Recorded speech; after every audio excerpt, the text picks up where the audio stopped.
Welcome, everybody. We will be discussing some introductory topics in relation to our course on chicagognosis.org.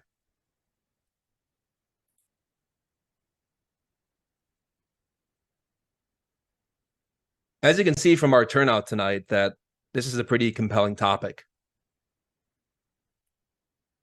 But there are also many misunderstandings that often are associated with these principles. In a theological sense, especially, we often think of fate as in fatality. And we think of free will in terms of our limited experience. We'll talk a lot today about the nature of fate, free will, and also divine forgiveness. Not from a theoretical perspective, from a philosophical standpoint. We'll talk about it from an experiential perspective. Because in our studies, the term gnosis in Greek means knowledge, from experience. It's what we live. It is what we verify. Despite the fact that we'll mention so many writers and, even theologians on this topic, some particular points of view that have been documented in our world's literature, even poetry, scripture, about the nature of fate, free will, and mercy. I hope by the end to leave you with some understanding of the principles of these truths that can inform how we navigate life.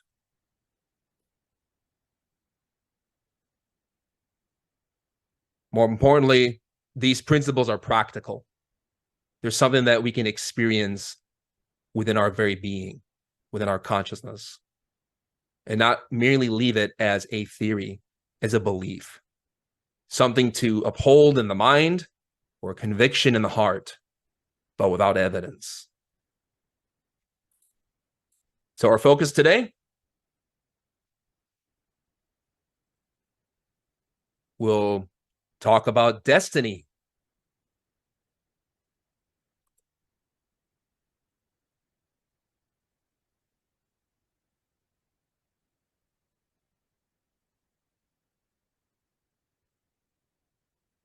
One moment, we're making someone a co-host again.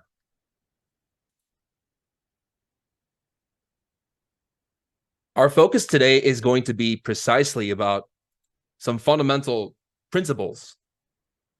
We'll examine the relationship between fate and free will, which obviously we know from our humanities legacy, from scripture and writings and philosophy, is often very tense.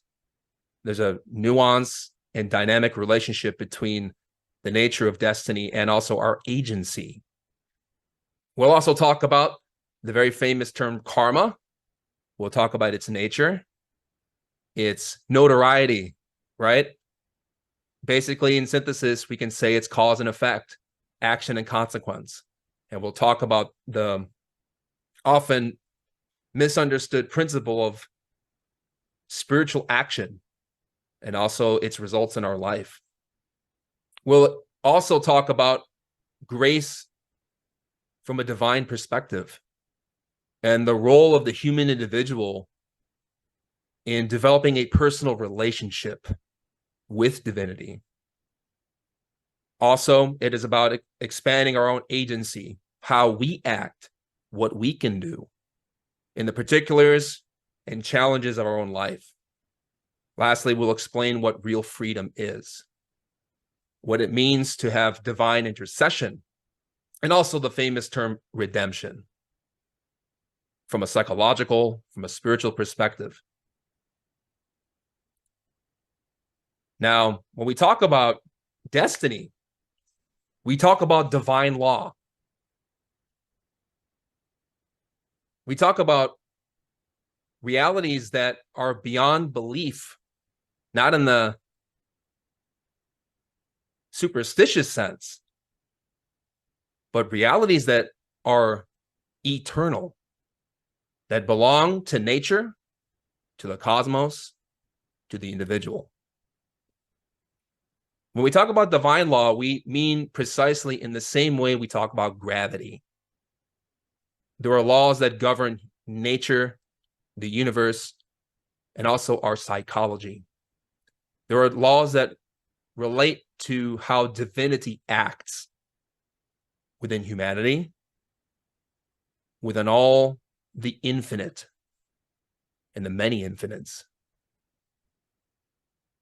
This can help clarify some common misconceptions about the nature of divine agency, especially when we are examining our own life and how to develop that personal relationship with divinity.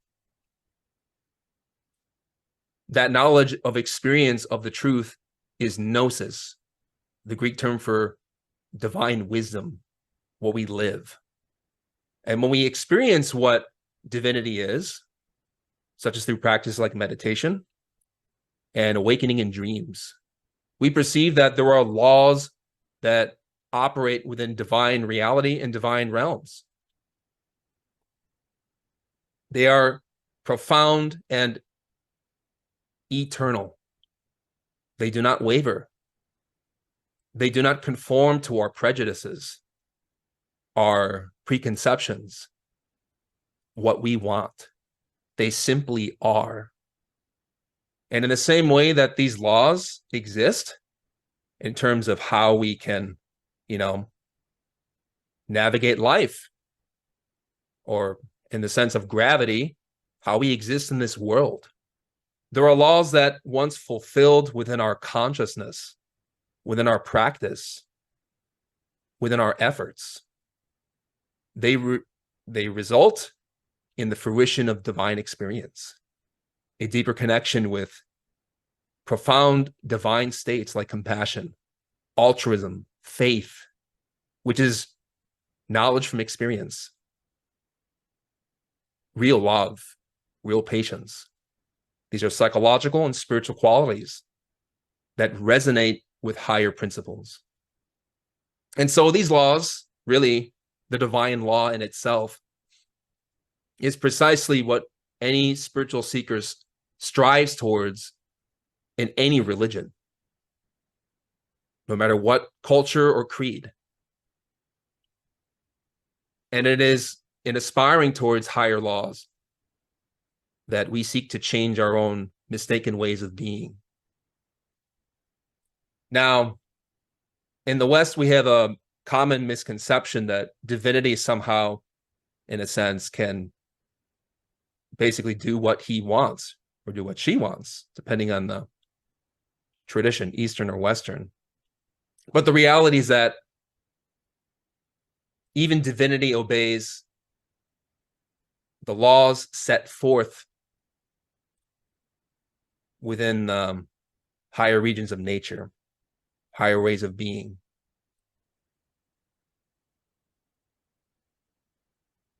In this process of seeking divinity in our own life and overcoming the causes of suffering and seeking to improve our lives, we come to recognize that we have a choice, and that in relationship to higher laws, ways of being, ethical conduct, superior ways of acting in life, we have to make a choice. Not in the future and not in the past, but now. We have a choice, moment by moment, when we are criticized or slandered or hurt or betrayed. We have to watch and examine our heart. What will we do? How will we behave? What will we accomplish in such a moment? This is free will, obviously, right? We have a choice. And the very fact that we have the potential to choose in moments of great crises emphasizes to us the nature of a compassionate divinity. Because a divinity that would simply have us do what he wills or she wills, or what we call the being in our Gnostic studies. If the being were to force the individual to do what it wants, really, it'd be merely a tyrant. There'd be no relationship. We'd be like a robot, a machine. When really divinity is a conscious state of being, very free and very profound and very unlimited, very dynamic. Moment by moment, we can learn to access that. And so, again, the choice is ours. Do we learn to follow the inclinations of the heart, an intuitive understanding that knows right from wrong, conscience? Or do we follow our own whims, our personal desires, our habits, our attachments? There's a really an epic poem in English called Paradise Lost. I'm sure some of you have heard about this work by John Milton. Very famous work of literature, which many people have studied for centuries. It's a very beautiful and profound, really poetic narration of the fall in Eden, according to the Bible, and is the foundation of many Judeo-Christian worldviews. Even in Islam, they talk about really the fall of the rebel angels and the fall of humanity in a foregone time, which are very beautiful symbols of internal psychological and spiritual truths. John Milton, particularly in Book 3 of Paradise Lost, explains the nature of a divine and compassionate creator. And this creator is not something foreign or outside of us. This divinity or this law, this conscience, this voice of real wisdom, which speaks in the silence of the mind and the heart, is internal. And this law, this truth, this way of being, which is profoundly intelligent and wise, really still gives us the choice whether to follow it or our desires. And this poem really, in this Book 3 of the Paradise Lost, explains in the voice of the Father, in Milton's depiction, the voice of divinity speaking to a host of angels about the nature of choice and the autonomy of the soul. And that without freedom to choose, there would be no virtue. There would be no opportunity to grow. There would be no wisdom. Divinity would be a tyrant, as I said, and there'd be no freedom to be. What better response is there than to be given a choice and to be persuaded by our own conscience to follow the freedom of the heart? It's a funny paradox, right? I mean, our conscience is like a law. It tells us what to do. And if we obey it, we find freedom. You know it in your conscience and your being when we do what is right. We feel strength. We feel fulfillment. We feel peace. And when we break that law, we suffer. We enter anarchy, chaos, pain. And so the Father in this lines from Book 3 talk about how the Father is explaining the nature of free will and that we have to decide what we want. Because people obviously blame God, right? You hear from people who've been through some church or synagogue or mosque, any faith in which they felt traumatized, whether it's by a world war, persecution, the failings of the clergy, spiritual trauma, abuse, betrayal. And so people look at religion and say there is no divinity because we see by poor example from others really what should not be. And so the father here in the poem explains and abdicates himself of really the failures of the human individual. In talking about the fallen angels, he says, "So will fall he and his faithless progeny. Whose fault? Whose but his own? Ingrate, he had of me all he could have. I made him just and right, sufficient to have stood, though free to fall. Such I created all the ethereal powers in spirits, both them who stood and them who failed. Freely they stood who stood, and fell who fell. Not free, what proof could they have given sincere of true allegiance, constant faith or love, where only what they needs must do appeared, not what they would? What praise could they receive? What pleasure I from such obedience paid, when will and reason also is choice, useless and vain, of freedom both despoiled, made passive both, had served necessity, not me. They therefore as to right belonged, so were created, nor can justly accuse their maker, or their making, or their fate, as if predestination overruled their will, disposed by absolute decree or high foreknowledge. They themselves decreed their own revolt, not I. If I foreknew, foreknowledge had no influence on their fault, which had no less proved certain unforeknown. So to kind of break down the English here, he's basically saying that, yes, as divinity, the divine is omniscient and sees all, understands everything. And as foreknowledge, that can anticipate what will come.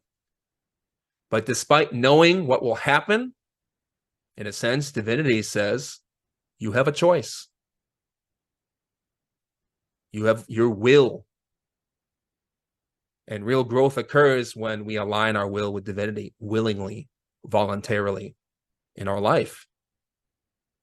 Otherwise, as it was explained earlier in these verses, how is it possible to show real allegiance and love?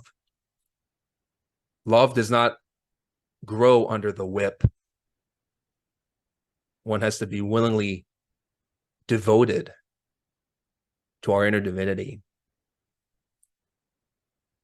But obviously, people criticize these verses, especially in universities, especially if you take a course on Milton, where people are very jaded, sour, morbid. And they think, well, why didn't divinity just force me to do the right thing? Well, this is why. We can't be forced. We have to choose. We have to act because we have a spark of divine agency, which must learn to grow and develop and to be nurtured and to be fed. So instead of looking at fate as something fatal or mechanical, it's really managed with intelligence. He continues, so without least impulse or shadow of fate, or aught by me immutably foreseen, they trespass, authors to themselves and all, both what they judge and what they choose. For so I formed them free, and free they must remain, till they enthrall themselves. I else must change their nature, and revoke the high decree, unchangeable, eternal, which he ordained their freedom. They themselves ordain their fall. Really, simply put, when we are infatuated by our own desires, we judge mistakenly. And we become the author of our own pain.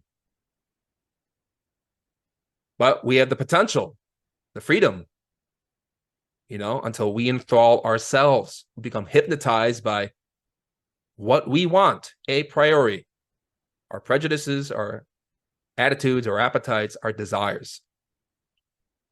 And divinity cannot break this law. Divinity established the law for a reason, these higher principles. And really, to force the unwilling in a sense, is to revoke the high decree, which is unchangeable. It is eternal, which basically allows the potential and opportunity for real freedom. But we enter suffering because we choose to.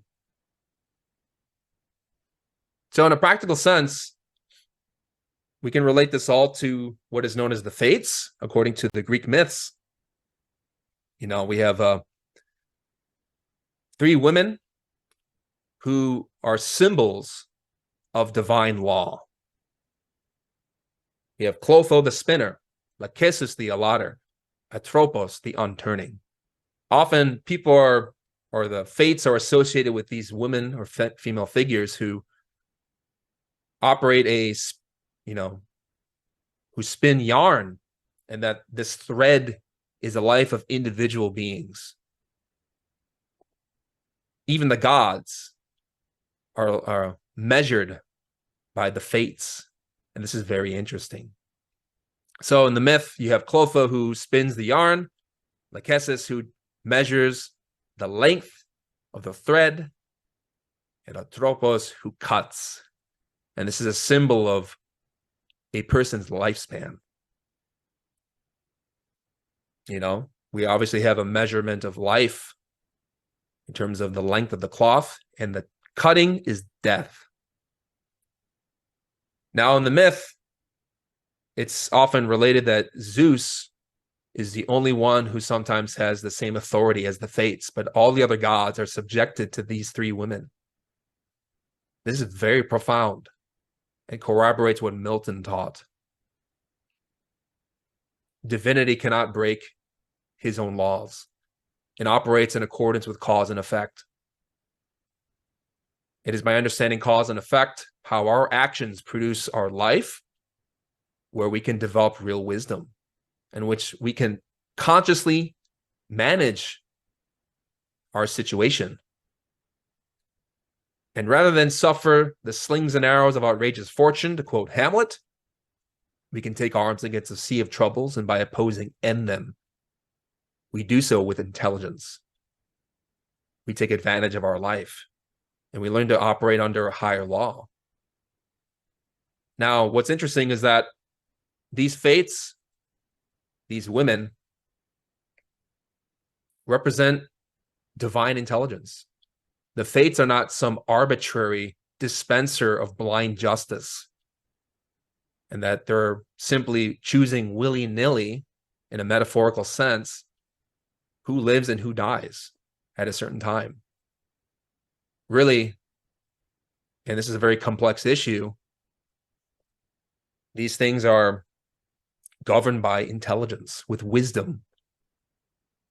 And in fact, fate, what may happen or what could happen or what should and will happen, is consciously managed. In that way, we can understand that, really, as we're going to explain a little bit later, fate or karma, the Sanskrit word for cause and effect, action, the law, can be negotiated. It can be negotiated because there is intelligence behind all the happenings of life. These are not merely some superstition. This is something that we can verify, we can experience.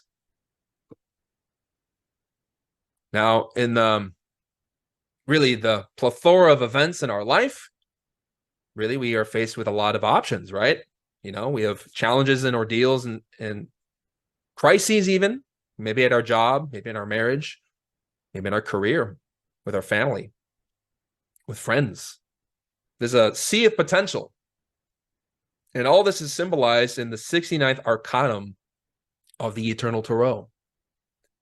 You may notice from our lectures that we build on a lot of traditions because we're trying to get it at the heart of what they all mean practically and how we can apply their principles for really improving our lifestyle.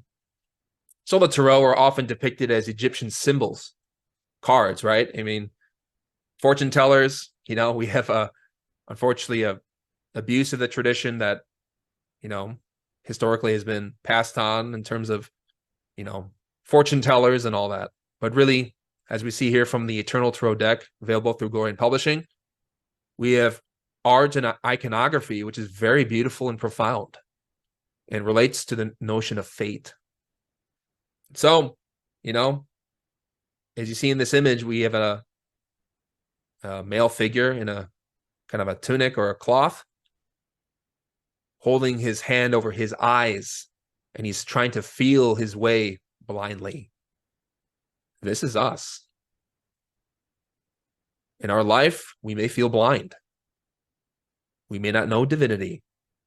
We have a problem, a situation we don't know how to solve. We have a difficulty at work, a conflict. Maybe we're being challenged.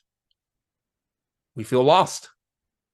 We look for answers. We look to spirituality. We look to books.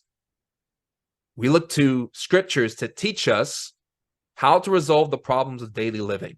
And surrounded by a sea of options, as I said, we become very overwhelmed. We're in chaos. We are in the arcanum of chance.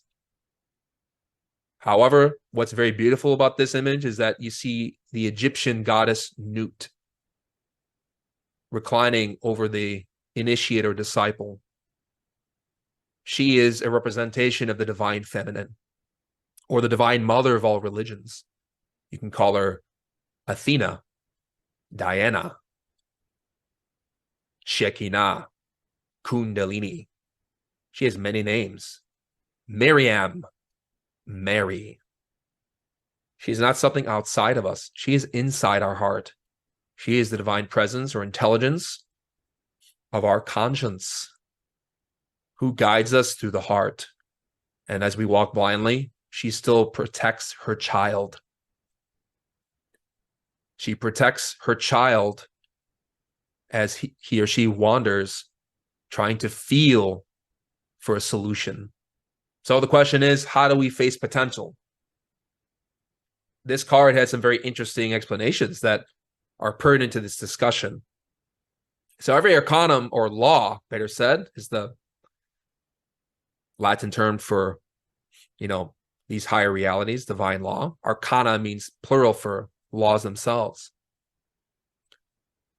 Each arcanum has some explanations relating to them that can offer us insight. Chance as a law known by the instinct. This is very interesting, right? I mean, we know situations in our life instinctually when we're really up in the air. And this is the emotional feeling we get when we receive this card, such as through our reading in our homes, or in meditation, or in dreams. Really, there's a lot of potential out there. And then we know by instinct, by just reaction, that there's a lot at stake. We're looking for a solution. We're trying to solve it. We can't. The solution is in the next verse. Symbolizes the human virtue of transcendental knowledge. Right? That's why we go to books and scriptures and everything, because we want some higher knowledge to teach us about what to do. But importantly, in relation to this card, this transcendental knowledge is not from a book. It's from meditation. It's when you reflect on how your own life relates to a certain struggle, and you seek in a state of serenity for the solution, for the insight. That knowledge can come to us when the mind is still, and we can receive through images in our imagination with clarity what to do. Now, kind of corroborating some of the earlier points about the Divine Mother, we find that in terms of this card, it is associated to the planet Venus, the letter M, and the number 6. Venus obviously is the goddess of love, our Divine Mother. The letter M, Mary, Miriam in Hebrew. And the number 6, if you study the Tarot, you know that the 6th arcanum is indecision, right? Another disciple who's caught between two women, looking left, ignoring the Divine Mother on the right. We're stuck with a choice. This card chance relates to indecision, right? You have many options. You don't know what to do. You're indecisive. So, really, In those moments, we have to rely on our divine mother, our heart, our conscience. This is because it represents the principle of the primary faculties as guidance in the way of life. What are these primary faculties? Intuition, discrimination, discernment. It's not an intellectual faculty. You have a problem, your mind starts to wander and get scared, think up solutions, panicking for what am I going to do?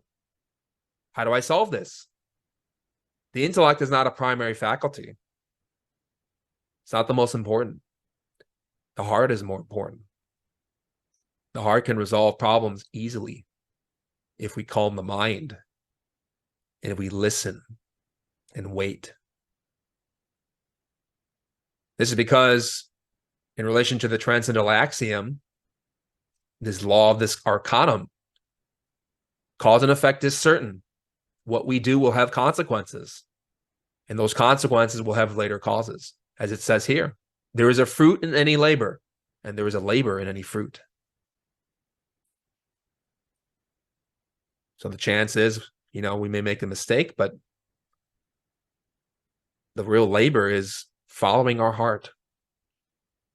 This card also emphasized some points about forecasting. So what's interesting is that every arcanum has an element of prediction, kind of tells you what may happen, maybe in a future moment in relation to a problem or situation, especially if you do a reading. As an element of prediction, it promises retributions, compensations, satisfactory changes, opportunity for ranking ascension, success in real estate properties, thoughtless accomplishment of wishes, fortuitous attractions. So basically all this is pointing to is the nature of cause and effect. Karma. This is a Sanskrit word for action and consequence. It is certainty. It is knowing that, in our heart, the right way of acting in a situation will produce compensation, positive rewards, maybe retributions, obviously, right? Nothing is always good or bad, but a mixture. There's good in the bad and bad in the good, according to Samal Vior, the founder of our tradition. So cause and effect, right? We hear of karma, we think of, you're going to get what you deserve, right? Or what goes around comes around. That person was a real jerk at work, so they're gonna get what's coming to them, and in a sense it's true, right? Because people talk and reputations spread and people know. You find out pretty quickly, or over time, right, a person's true character, not merely just the gossip. But in essence, really, when we talk about karma, we're talking about those laws that govern everything, our relationships, our psychology, countries, humanity, worlds, infinites. More important than just physical action is the state of our mind, which is the most important thing to think about when we examine, the nature of cause and effect, of fate, Really, I know we think of it as blind retribution, right? That karma is something blind or unjust, arbitrary. Right, and there's some credence to this feeling, right? Because there's some pretty bad things that happen to people who are good, and there are some pretty good things that happen to people who are bad. And so we look at the situation in our current life and we think, why is this? Why does this happen? Why are the just punished and the criminals get away? In reality, our perspective is very limited. We don't see the full picture, and we talk a lot about in our studies how, our consciousness can expand, can awaken, can develop to a degree that we're able to investigate, the root of certain situations, and examine and understand the causes of certain effects in life, not merely from this physical existence, but something even deeper, like in dreams and visions and meditation, even previous existences, And it doesn't have to be something theoretical or belief, it's something we investigate, something we look for. So karma, it's cause and effect. And there are levels. And more importantly, when we study karma, we're not studying it as some, negative thing. It applies to all causes and conditions and effects. We study karma because, in truth, we want to fulfill superior action and to understand why we are in the situation that we're in life. And no one can tell us that. No one can teach us that. That's something we have to discover. Why do we suffer a certain relationship or situation or illness or whatever it may be? We can investigate the root causes of these phenomena and understand, where we're at and also where we need to go. Now, more importantly, when we study karma, cause and effect, this has to do with our own individual agency, right? So I know we talked about kind of like fate and, being in a certain situation in life. Maybe we want to understand why we're here. The way that we discover it is by understanding 5 principles of karma. The first 4 were given by Tsongkhapa in his Lam Rim. It's a great Tibetan treatise of Mahayana Buddhism. He's a very great master of that tradition. He explains, these 4 principles initially are what, help us understand the nature of cause and effect. It's not just something physical. This is something psychological as well, because our mind and our thoughts, really determine everything, right? We become what we think. If we're in a negative state of mind, we're going to produce situations and consequences for ourselves, which are going to be problematic, and the reason why we study these 5 principles, especially, is to know how to act more appropriately, right? Follow our conscience, our heart. And by understanding the laws of karma, the principles of karma, better said, we'll have more strength, honestly, because just as these principles can apply to bad behavior, more importantly, they also apply to good behavior and can result in better, outcomes for ourselves, because we always follow the trajectory of our own actions, even in our mind stream. The 5 principles of karma are certainty, magnification, compensation, permanence, and transcendence. In a sense, by following and understanding these 5 principles, we can learn to develop a deeply personal relationship with our own inner divinity, because we understand how our own behaviors, affect the world. The first is the certainty of karma. Actions produce related consequences.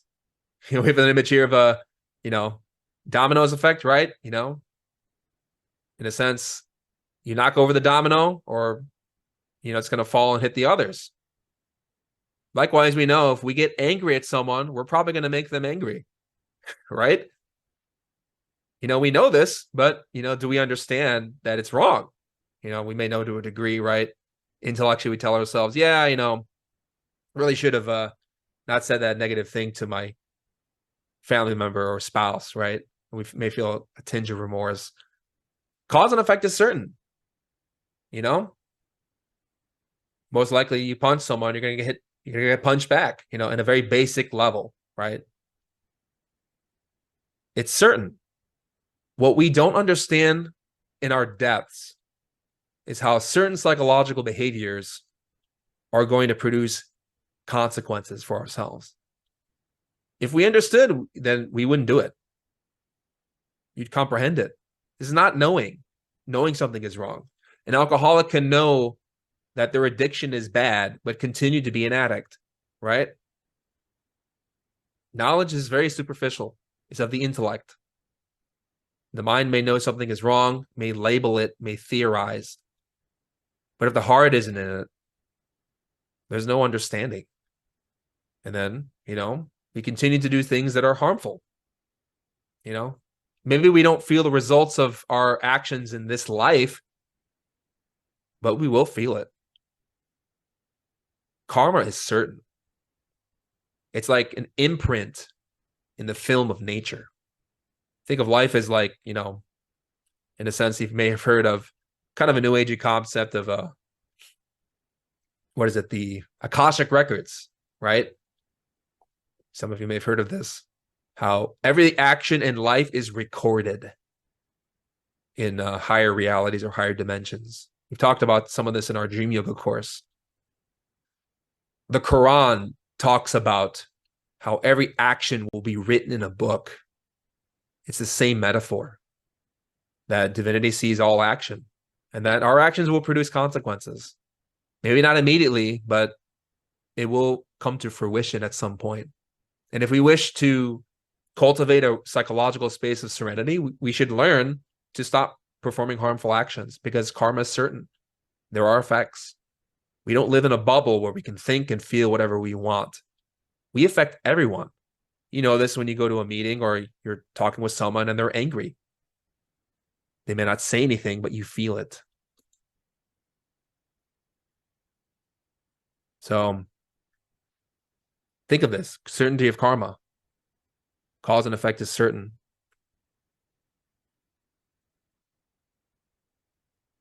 But there's also other laws. The magnification of karma. Contrary to belief, common belief, the consequences are actually greater than the actions. This may seem strange. You know, we think of Newtonian physics, like every action has an equal and opposite reaction.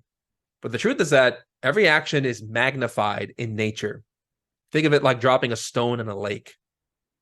The ripples reach out to all of the pond, and every living thing in it feels the disturbance.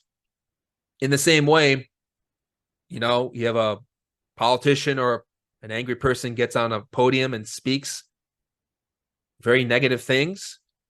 Their words are recorded on, you know, X or Twitter, whatever you want to call it now, you know, YouTube, podcasts, media. Those words are magnified because they reach more people. And that one angry person now becomes a group of millions of angry people. The consequences are by far greater than the initial action. Actions expand. Now, more hopefully for us is that this is not something, you know, just negative, but, you know, you do a good deed. It reaches out to people. Our communities are benefited when we are upright. We perform things that are of benefit to our immediate members, our clients, whom we work with, our families. Really, I mean, when we're performing good deeds and acting uprightly, you know, that has a ripple effect. It reaches out. It expands. It's contagious. Also, we have to understand the compensation of karma. We have an image here of like a, you know, pendulum, right? In essence, you cannot receive the consequence without committing its corresponding action. Some people think, you know, mistakenly that if, you know, karma can be shared, but this negates the principle of individual agency. If a man, the husband commits murder, does the wife go to jail?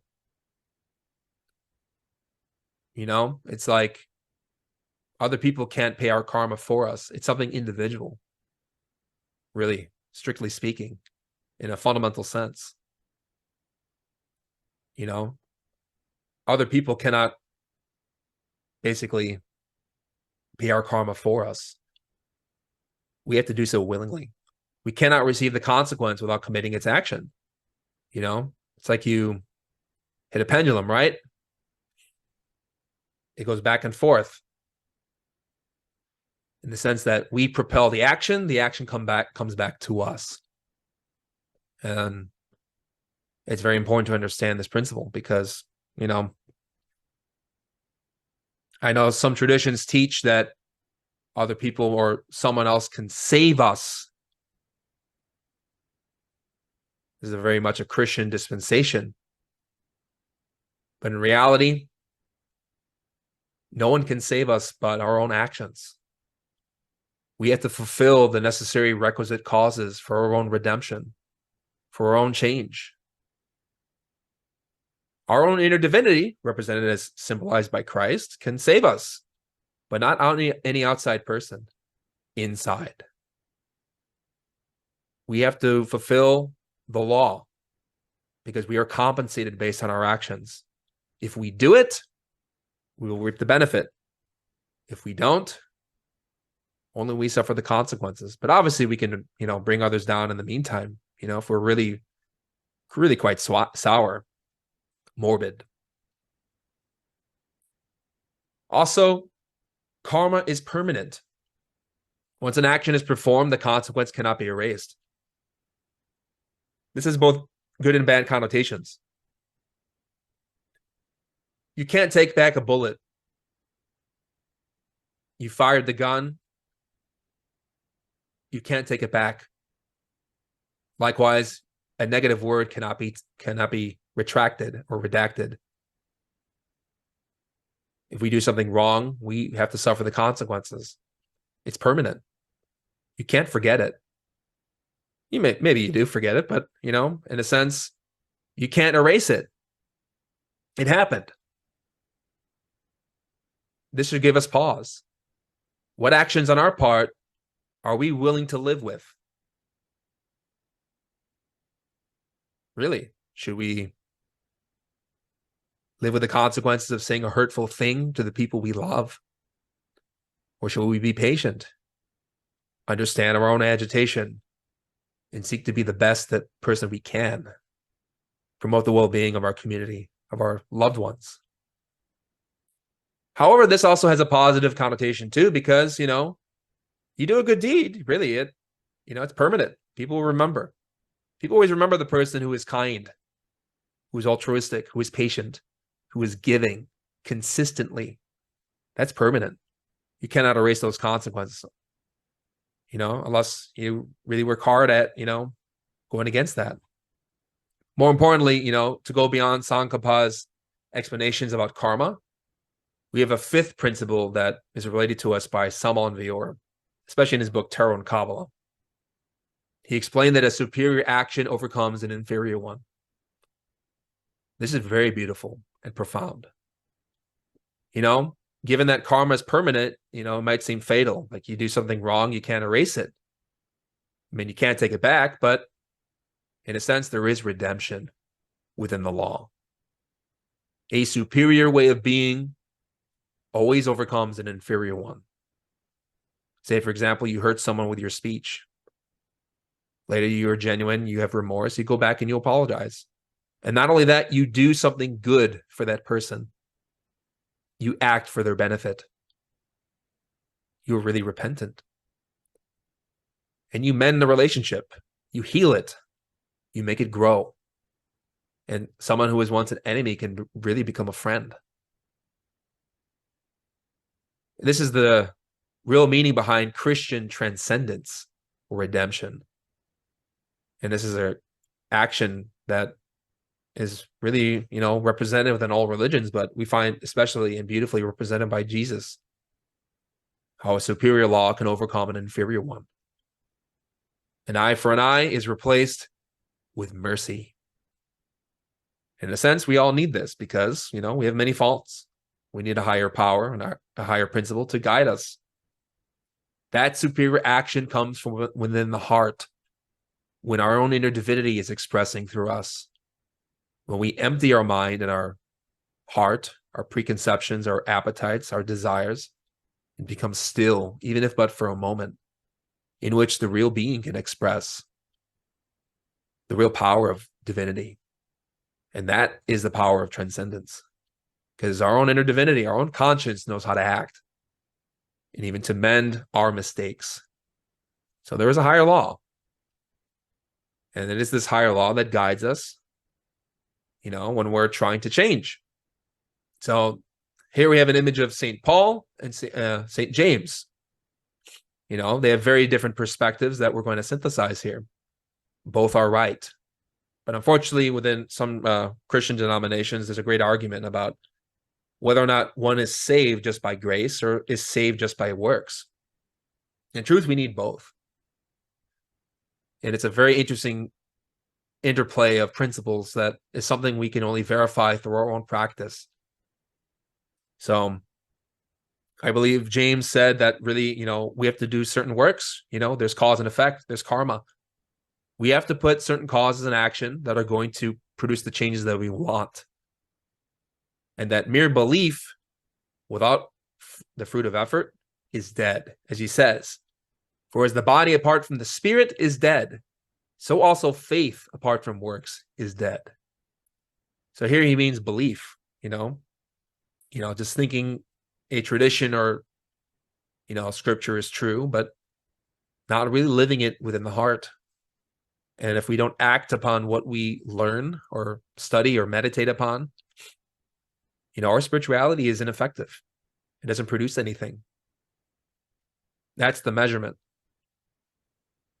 But also, as we're working in ourselves, there's also, the element of grace too, right? We need forgiveness. That forgiveness is not from someone outside, but from our own inner God, our divine mother, or the divine father, the being. Grace is an interesting concept, really, but in practice, it's when we receive help. We can't fundamentally change our deepest, habits and errors and mistakes on our own. We do our part, and it's a major part, but it is not everything.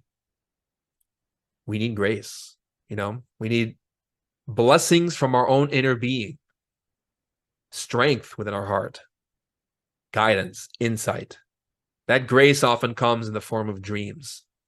If you've studied our course on dream yoga and astral travel, we teach how to meditate, put the body in a state of suspension, relax, awake the consciousness, fall asleep physically, but maintain your mindfulness.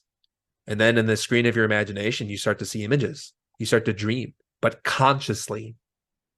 And you can start to see things that, are beyond the physical world. And you receive help from your own inner divinity through certain visions, symbolic experiences. We need these visions. There's a balance. We need to work for them to change what we can in our daily life, but also learn to be meditators and to change psychologically so that in the clearness of our mind, we can get superior guidance. This is why Paul of Tarsus states in Ephesians, for it is by grace you have been saved through faith. And this is not from yourselves. It is the gift of God, not by works, so that no one can boast. It's a delicate, nuanced thing. These two verses seem to contradict each other, but we need both. We have to work to have faith, develop conscious experience in ourselves of what these realities are practically. Not belief, not to think or feel something is true, but not to know. And we have to learn to have those experiences patiently so that we get guidance and that, we can't do this on our own. We need help. So in relation to karma, there's three ways to pay it. We have a lot of debts, we can say, in a spiritual sense. We've committed many actions in our past, not only in this life. If you study this tradition for some time, we talk about previous lives so that we can experience and meditate and verify. We can say that there's three ways to pay karma. One is obviously with pain. Two, good deeds. And three, real repentance. We have an image here of Ganesha, when Hinduism is the divinity associated or principle associated with obstacles and their remedies. He's depicted as an elephant. He has a key here because he has the key to knowledge, real experience. Our inner divinity gives us challenges. How else can we prove ourselves that we want to really perfect our livelihood, our life, our lifestyle, to be a better member of our community?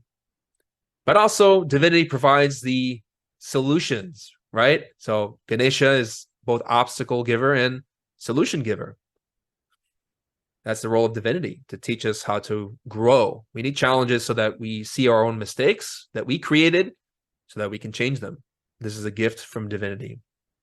Salman Vera stated in a lecture called False Personality, Patience, Repentance, and Forgiveness about these three ways of paying karma, the residue of our past actions. Karma is not only paid with pain, karma can also be paid with good deeds. And even forgiveness can be achieved through supreme repentance. And then the causal egos are dissolved. So, commonly most people go through life who have no inclination of, changing themselves fundamentally. They pay with painful situations. They murder in one life, they're murdered in the next. They steal from someone in one lifetime, they're stolen, someone steals from them in this existence. It's a blind, mechanical, repetitive, cyclical thing, and it oftentimes gets compounded and exacerbated by our own anger and fear and impatience in the moment. We make things worse. We just continue the cycle.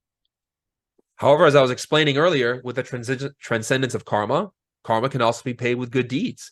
You can negotiate, right? It's not just something blind you got to suffer through, but you can ask for even credit from divinity and say, I want to do, if you provide me with these things, of spiritual benefit, I will perform A, B, and C in return.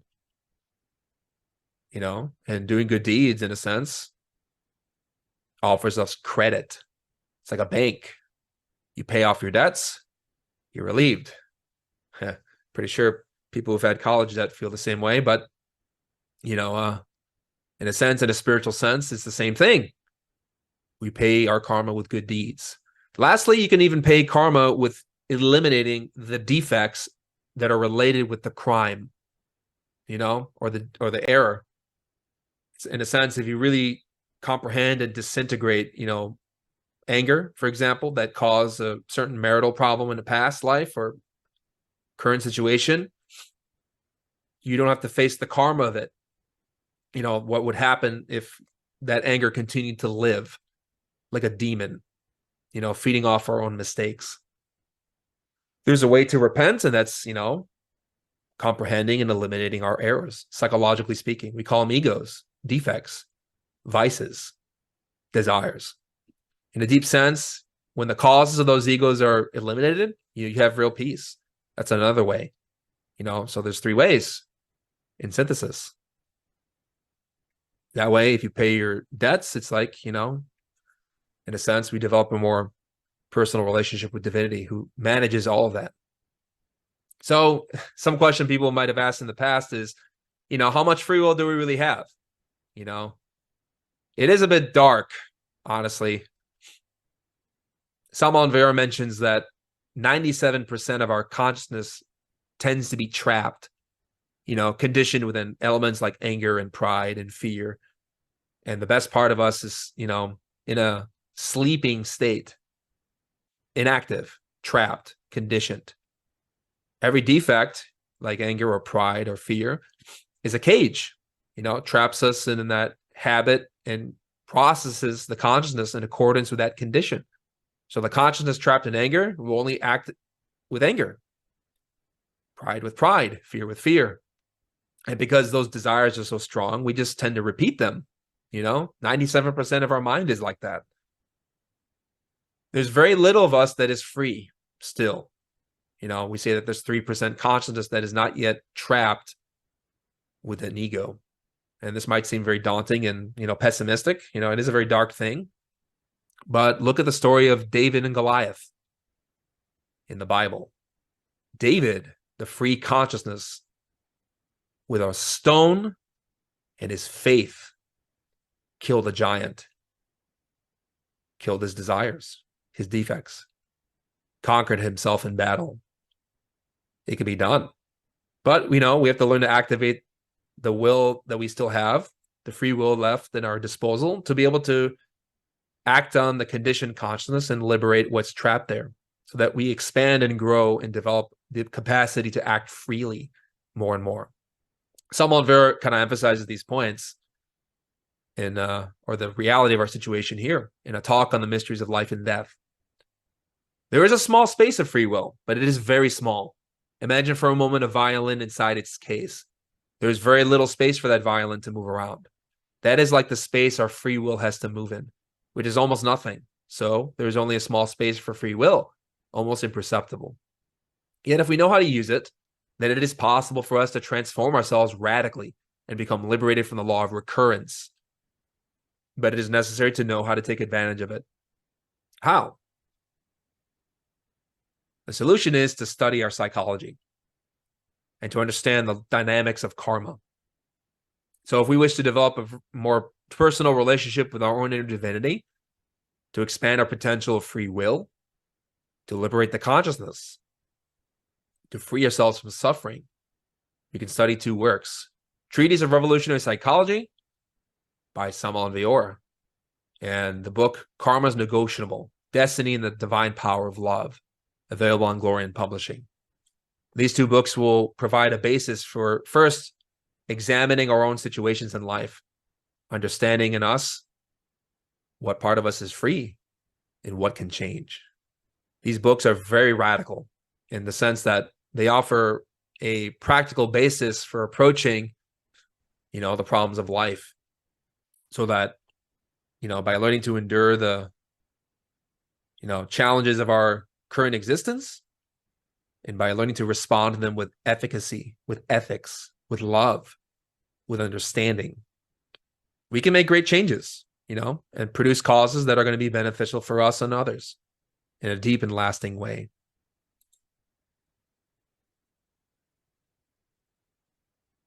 At this point, I invite you to ask questions.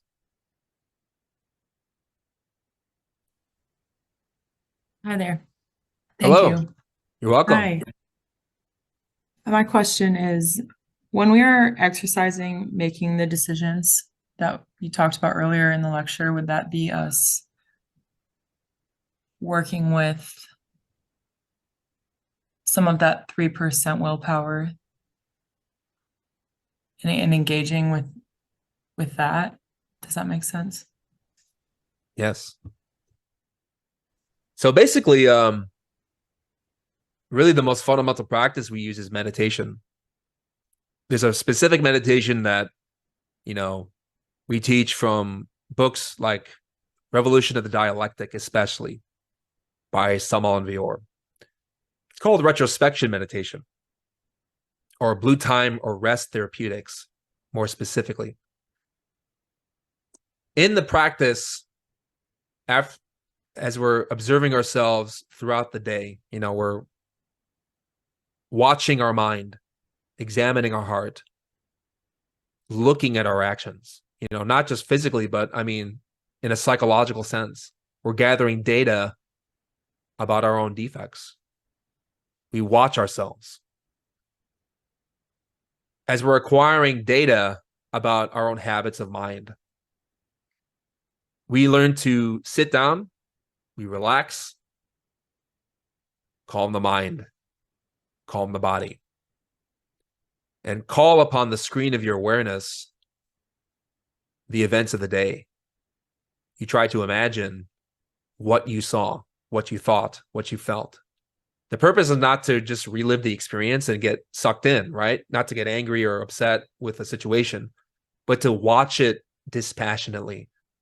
You call upon the screen of your imagination the events and what you perceived, factually, not what you assumed or what you wish it could be, but what it was. You imagine it. You can review at night, right before you go to sleep. You sit, you visualize the events of the day from the morning up to that point, and you examine in the screen of your imagination the defects that you witnessed. This is why self-observation, mindfulness, watching yourself repeatedly, moment by moment, every day, is really fundamental, because we're trying to gather, food for meditation. You saw maybe in a moment of at work, you felt angry at someone, and then maybe you were scared. Oh, what if this person rejects me? There's thoughts and feelings and impulses to act. And maybe pride came next. Oh, I don't deserve to be treated this way. And there's a transaction of different errors that come up. And so, we're studying all these interactions in ourselves, but first you got to see it. You got to watch it, discover it in the moment. Later, you sit down to retrospect. You call upon the screen of your imagination what happened, and you try to go deep into those specific defects that we saw. With comprehension and with, patient application of the technique, you wait for the answer. You look at the ways that maybe this defect is fed. You can even see where it came from, what it wants, how it traps our consciousness, how it relates to other defects, other egos. And then with patient, application, we gain deeper understanding about each error and what the benefits would be if we eliminate them, and then we pray to our inner divine mother, Kundalini, to eradicate them. I mean, that's just a very basic, surface level explanation, but I invite you to study on our website the lecture in a series on Gnostic meditation. The last lecture is all dedicated to this practice. It's called retrospection meditation. If we meditate and eliminate defects, you take the mechanical errors that, perpetuate our suffering and you destroy them. You free the consciousness that's trapped there. And little by little, we start to have more free will. We stop being mechanical. We stop repeating the same mistakes. And you know that this is effective when, you face the same situations in life and you don't react at all the same way you used to, And personally, I've had a job that's been pretty challenging, very difficult, and just working on certain defects of impatience and fear and anger at the situation, to suddenly the point that I don't respond or react the same way I used to. And people notice, and there's been a lot of benefits and changes. So I've had more freedom and free will as a result of, reflecting on certain errors of my own. That's the method. Study that lecture. We'll apply it in the chat for you. It's a retrospection meditation. Very deep.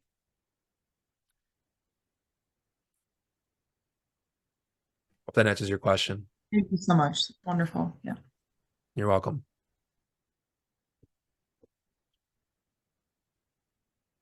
So there was another hand raised. I mean, we have a question in the chat. How does one know that one is paying for a karma in the present lifetime or past lifetimes? It's a deep question, There isn't a blanket answer. I mean, in the sense, meditation is really the answer, You have to meditate on what the event is. And especially if it's a very deep suffering, a very deep pain, a problem that repeats consistently, maybe throughout our whole lifetime, situation from situation, there's a recurrence there. Probably means that we're repeating a very deep error from other lifetimes. Just in general, as a general principle, we can pay for a karma in our present lifetime, and we'll know it when we have visions in our dreams, especially dreams of being paid money, is a very good sign. Is it, they're saying that basically, yeah, you're paying for a certain debt, we're actually paying you Dharma. And you can be shown in your inner experiences that it's in relation to paying certain debts. But, in terms of paying karma, really,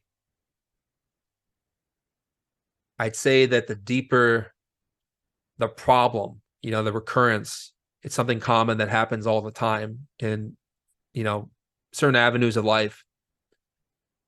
That you're paying it when, you can be verifying it in meditation, especially, and in dreams. But also when you know that, your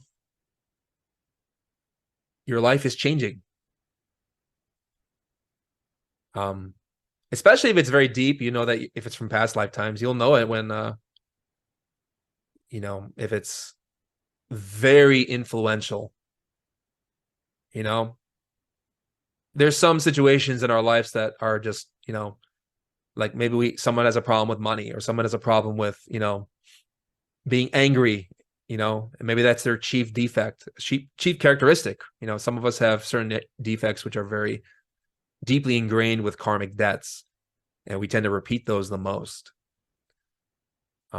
Those tend to be, have deeper roots and other existences because they're very ancient, we've fed them a lot, but obviously you can cut it at the roots if you go to the roots.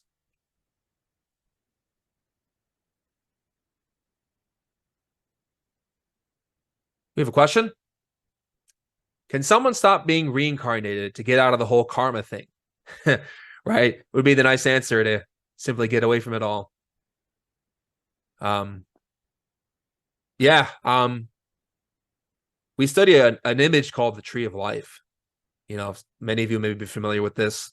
It's often associated with Judaism, a mystical glyph of 10 spheres, from lower regions of matter, energy, and perception to the highest and most divine. These are different dimensions in nature, different levels of being.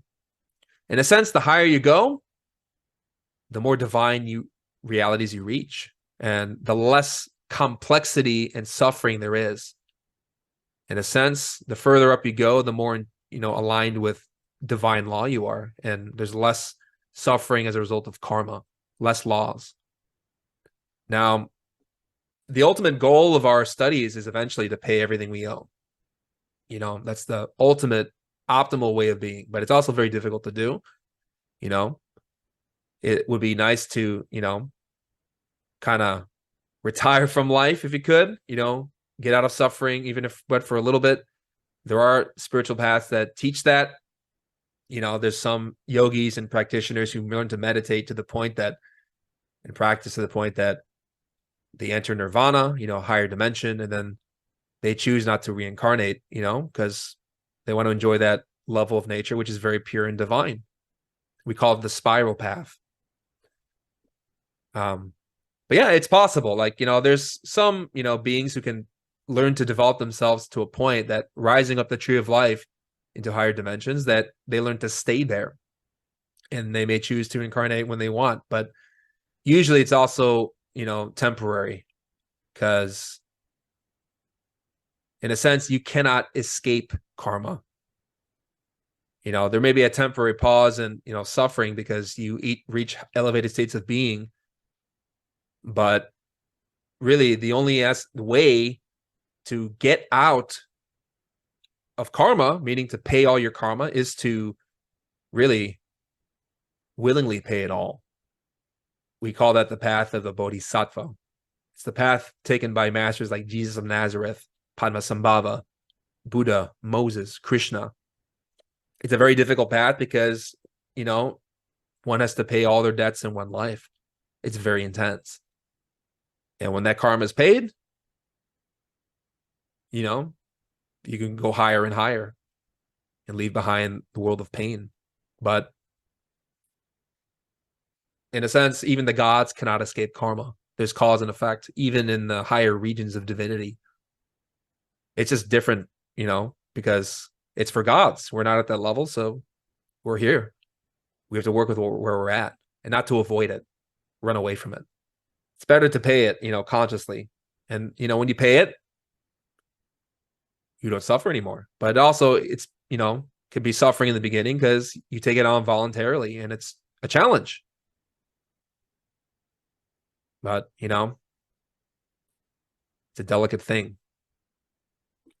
So really, levels upon levels of work, right? I suggest, if you're interested in learning more about kind of this topic of, reincarnation, especially, and what does it mean to reincarnate, Gloria just recently came out with a blog and a podcast about it. Reincarnation is real, but very rare. I suggest you study that. Here's a question. How do you tell the difference between virtue and people-pleasing? Examine your heart. Watch your emotional center. Is it really in a state of giving to the other person to benefit them? Or do we feel a subtle, prejudice or desire there that wants to be liked? You can only taste it through experience. Patiently observe it, watch it. In a sense, no one can tell you when you're being virtuous or not. You have to see it for yourself. What states in you are different, distinct? It's like discriminating between the taste of water and wine. Psychological states are like that. They're very distinct and have a flavor to them. Some leave a sour taste in our, psychological mouth. Some of them are open and expansive, uplifting, virtuous. Watch your heart and then meditate on what you feel. Hi, thank you for the lecture. You're welcome.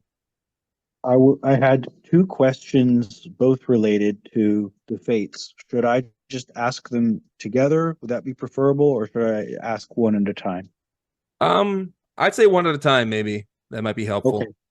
Okay, the first was, could you just speak a little more on the terms, the spinner, the allotter, and the unturning?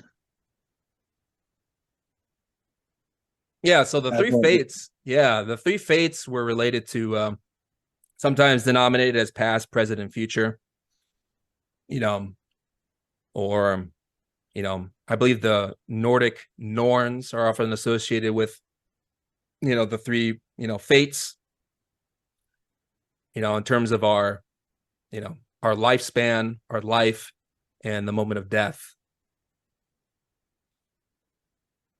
In a sense, these are eternal laws. These are principles that govern the nature of being itself.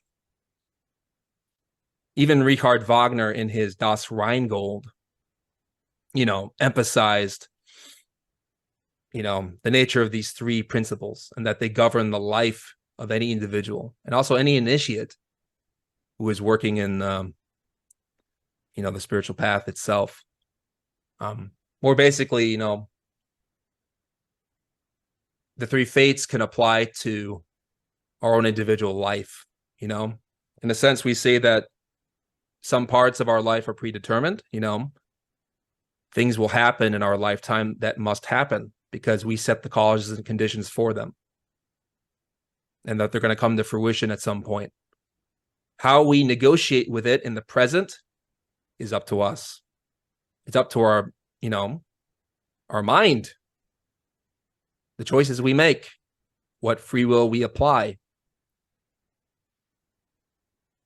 We also say that, in terms of lifespan, I'm pretty sure you're familiar with Gurdjieff. He talks about what's called Bobbin candle lasts, right? Life, vital capital. We have certain amount of energies or vital values that, allow us to exist, psychologically, physically, spiritually, in terms of our lifespan. So,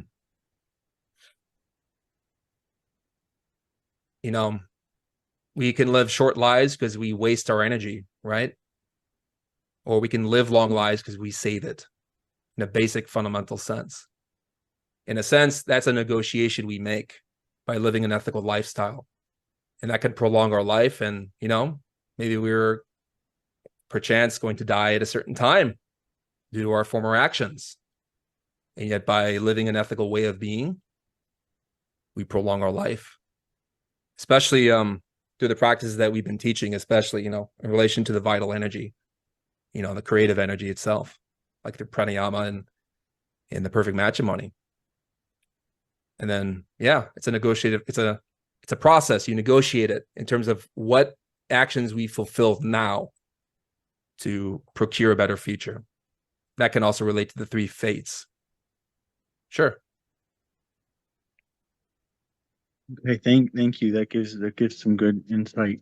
The second question I had about the fates as well is that directly related to then the three Furies, Megara, Alecto, and Tisiphone? Is that another functioning? Are they a functioning of the fates? Yeah, in a sense, that's there's there's that correlation too. That comes sometimes the fates, sometimes the Furies. They could be denoted as the Furies because, in a sense, when a crisis hits, there's a great challenge, an ordeal. Fate is like a fury. We face the consequences of whatever it may be. But yeah, there is that connotation too. Okay, thank you. You're welcome. We have a question. So is it safe to say that all suffering one goes through is related to karma, either this, in this, or past lives? There's no suffering that is outside the law.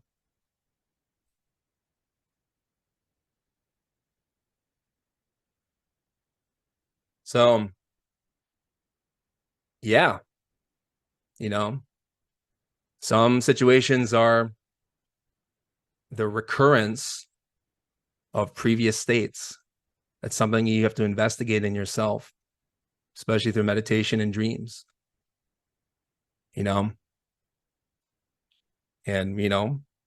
it's not something theoretical or something to believe in, something that you can experience through the techniques given by Salon Vior, especially, and some of the meditations we provide. Retrospection meditation, for example, there are certain exercises you can do. I know there's one mantra we use, Raum Gaum. It's a mantra you can use when you wake up from dreams to remember what you experienced in the nighttime. Also, you can use this mantra and other mantras to remember, the past, way beyond the current spectrum of our physical existence. We'll provide a link in the chat for you, a lecture called How to Remember Dreams. Many of the exercises given there, can relate to that. So, yeah. Something you have to investigate for yourself. We have a question. Does your inner divinity know who your future spouse is? How can one receive answers to this question without allowing fear, emotional anguish, and impatience to cloud these visions? Thank you. That's something you can verify. You can see it, you can experience it. But oftentimes it won't come in the form that you like. The important thing is that when we are practicing meditation and looking for deep answers within ourselves to problems such as this, you have to be willing to perceive the experience without attachment. You can have a genuine, authentic experience in meditation, maybe a vision in a dream. And that can be fundamentally objective and real. But it's very easy for the mind, for fear, for attachment, impatience and frustration to want to interpret in a certain way.